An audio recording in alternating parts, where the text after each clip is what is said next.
Let's bring in someone else who knows the truth. That's the Alabama Senator, Tommy Tuberville, joins us. Coach Tuberville, great to have you on the show, sir. Yeah, how are you? That was an interesting time. You know, JD's as smart as both those young ladies put together, and I don't know what they call journalism, but that obviously wasn't journalism. It was trying to hide the truth. Yeah, and, it was. They've been hiding it for 3.5 years, man. It was a remarkable moment because, as J.D. Vance pointed out, the CBS had declared ahead of time there would be nothing like this going on during the debate. They wouldn't be interjecting with quips or facts or opinions or anything. And yet there they were trying to do that to J.D. Vance. But as we look at the actual facts, Senator, how do you assess what is going on with all of these people who are coming in via an app into the United States, invited by the Biden administration?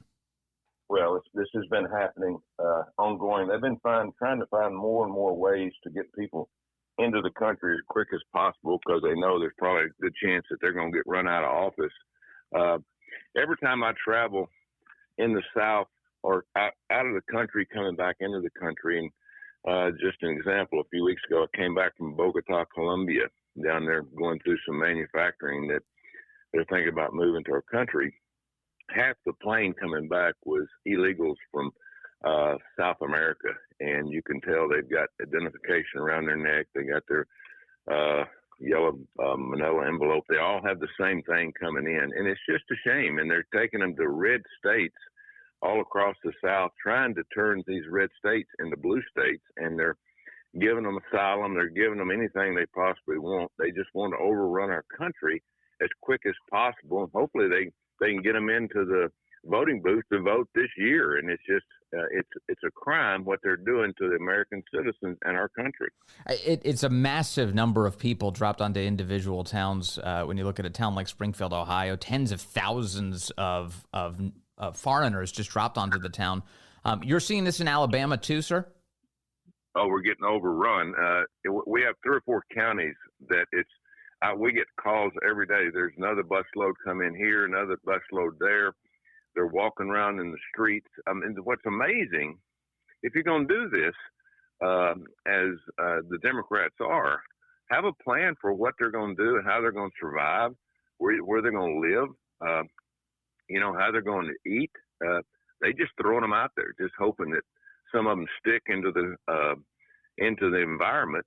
And it's just, they're doing as much harm to the people coming from, most of these are Haitians from Haiti, and they're hoping they can find a job and don't ever have to leave. But they're sending them here on a parole, as J.D. Vance. It's a law that was passed years ago that basically said, you can come here for a few months legally if you need some kind of medical procedure or something you can't get in your own country, and then you have to leave. Well, they're basically breaking the law and doing this just for people to come here to get a job, vote during this election, and then they'll have to go home sooner or later. Mm-hmm.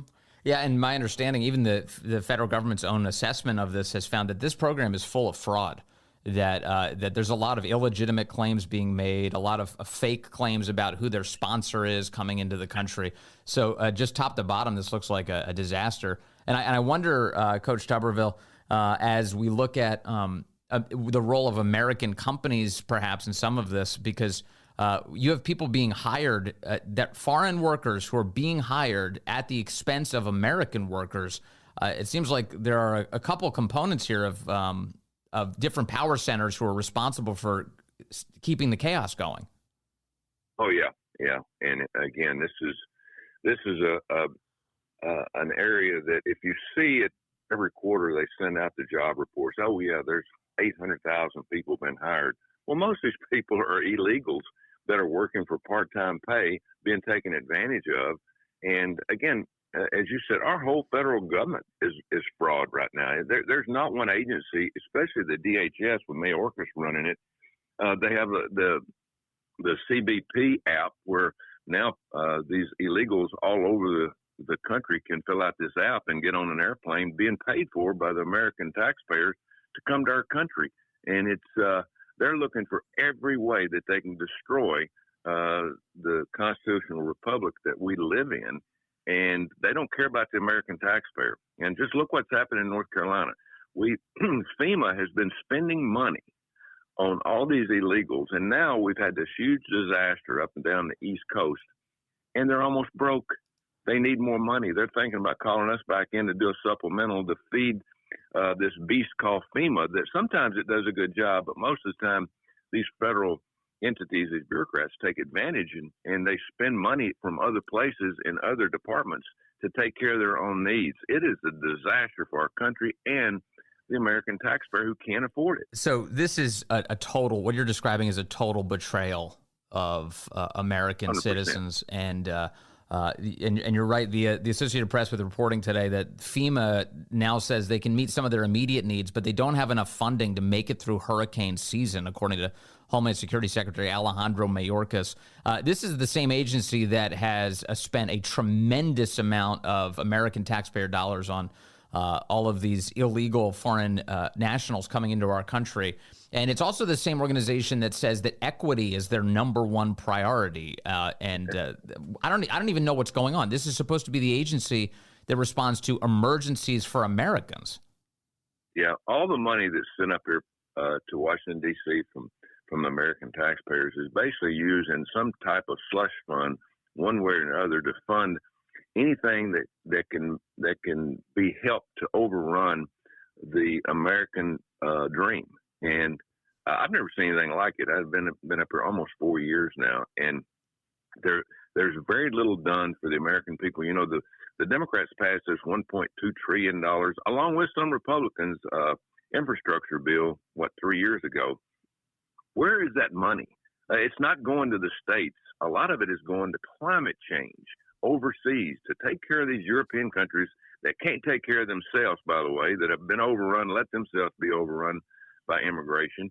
We pay for all their security through NATO, but we are flushing money right and left, and a lot of it obviously stolen, fraud, things like that. But the American taxpayer deserves much, much more than what they're getting. And again, there's nobody that looks out for them. There's nobody that looks, and from the federal government side, there's no oversight. There's nothing that's looked at in terms of protecting the American citizen. $300 billion was sent into our treasury for the American taxpayer in July. $300 billion. We spent $545 billion. $245 billion more than American taxpayers sent in. It is atrocious what they're doing to our country. Yeah, that math doesn't work. Coach Tuberville, you've been in the United States Senate since 2021, so you've seen the entirety of the Biden-Harris disaster. And you talk about the spending that's going on by the government, by the Biden-Harris administration.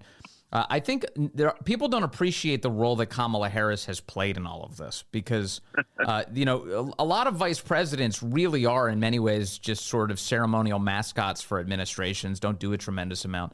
But the reality is in the United States Senate, that Kamala Harris has cast more tie-breaking votes than any vice president in American history. And many of those votes were for the very spending bills that you're talking about. Sort of the out-of-control inflation that we're looking at, that's on her. What did you see right there in the Senate?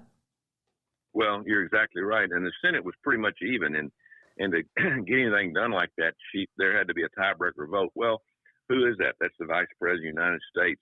50, 60 times she's been called over to the Senate to break a tie, knowing that I guarantee you she didn't most of the time didn't know what she was voting on, unless it was one of these huge giveaways, which was the CARES Act of almost $2 trillion, which never should have been done. She was one of the votes for that. The infrastructure bill, she did not have to break the tie because we had some of these rhinos from the Republican side vote for that. But she has come over and she's confirmed bad judges across this country. And she was actually, as you said, usually they go to weddings and funerals, these vice presidential electees. But she was actually given one of the biggest jobs ever for a vice presidential standpoint, and that was the border czar. And my God, she finally went down there. She's been down a couple of times, never spent any time, really doesn't know what's going on. They tell her to just shut up and do what we tell you to do, and she's done exactly that. Mm-hmm. And now they're thinking about, some of these people are thinking about voting for vice president, president of the United States. my God, folks, Yeah. you have lost your mind if you vote for this person. And I love how they've now spent all this time trying to run away from the title border czar. Oh, she's not the border czar. She's not the border czar, which really tells you a lot because, as you know, Coach Tuberville, politicians will take credit for things they had nothing to do with any chance they can get. But the second that you say, well, she's the border czar, there's a reason she's running away from that title. It's because it's a disaster. It's exactly right. She is. But she's trying to make herself look good in the eyes of all these American voters now. And again, as I said, she can't talk policy. She doesn't know policy. She's uneducated on it, and she's been in the Senate. And I guarantee you, just listening to some of the Democrats on the Democrat side, most of them don't like her. Right. She didn't do anything, and it's probably a shame if you look at it of some of the people on the Democratic side that they just overrun. I talked to several of them. They were going to throw their name in a hat after Biden pulled out, and they were going to go to the convention and try to get the nomination. They were all called and said, "You will not put your name in," pretty much threatened. And they said, "Hey, this basically this was done after the first election. She was going to be the next presidential candidate from the Democratic side after Biden, if people finally figured out he couldn't spell cat."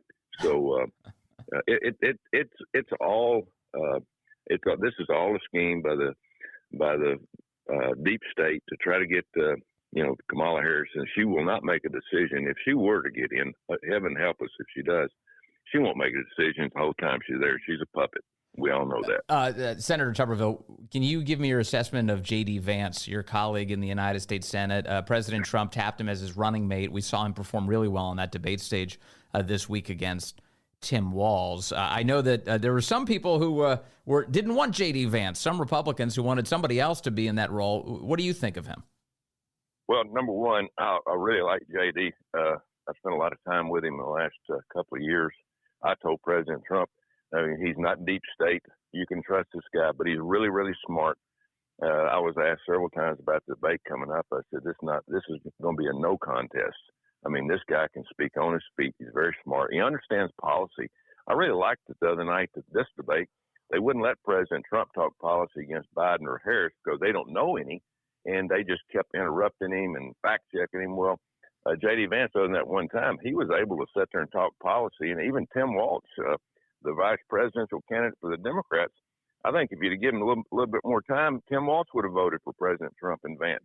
He had him convinced. He was selling the whole country on what's going on, but these two dinglings up there trying to control the narrative tried to interrupt. But I tell you, J.D. is smart. He's going to be a great vice president and probably have a chance to be future president because of he really understands the country. And I just been amazed at him. And I reckon President Trump, as a lot of people did, and I thought it was a great choice. All right. That's Senator Tommy Tuberville of Alabama. Sir, thank you very much for your time, as always.